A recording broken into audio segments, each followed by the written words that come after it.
I chose to be here.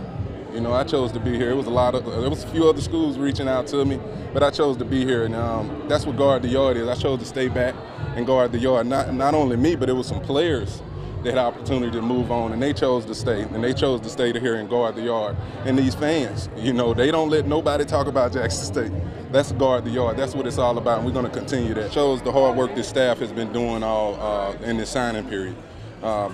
We did a good job of vetting guys and trying to get the right guys in here in our program.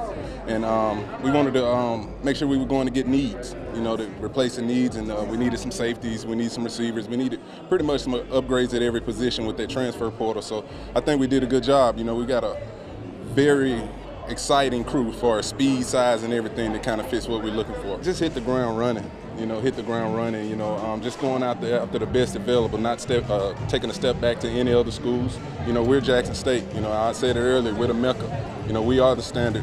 And I'm appreciative of those guys that chose to be with us. We had some guys that really had some strong offers out there. We were able to get on campus and compete with those other schools, and they chose Jackson State, and so we got to make sure they stay here as well so they end up one day being strong alumni for us and great football players at the same time. We always go after the best available. I'm a big guy.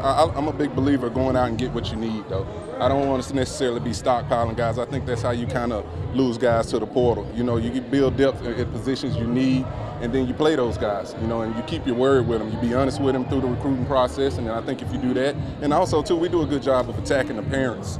A lot of people, a lot of coaches, no knock to them, but they recruit the athlete. We recruit the whole family, and I think a lot of the parents appreciate that. What's the vibe been like, just having these guys work out so far? And, oh, man, it's been awesome. It's awesome. And that's what we talked about, the guys that wanted to stay and guard the yard, and that's what they did. They're here. This is going on week 3, and they busting their tails. Our strength coach, Coach Beef, coming in from Texas Tech, has done a phenomenal job with those guys. You can see the change in their bodies, and the one thing that I was kind of concerned about, at the mid-year, we had a lot of transfers come in, and that's always trying to get them to buy into the culture, and they have did that amongst themselves.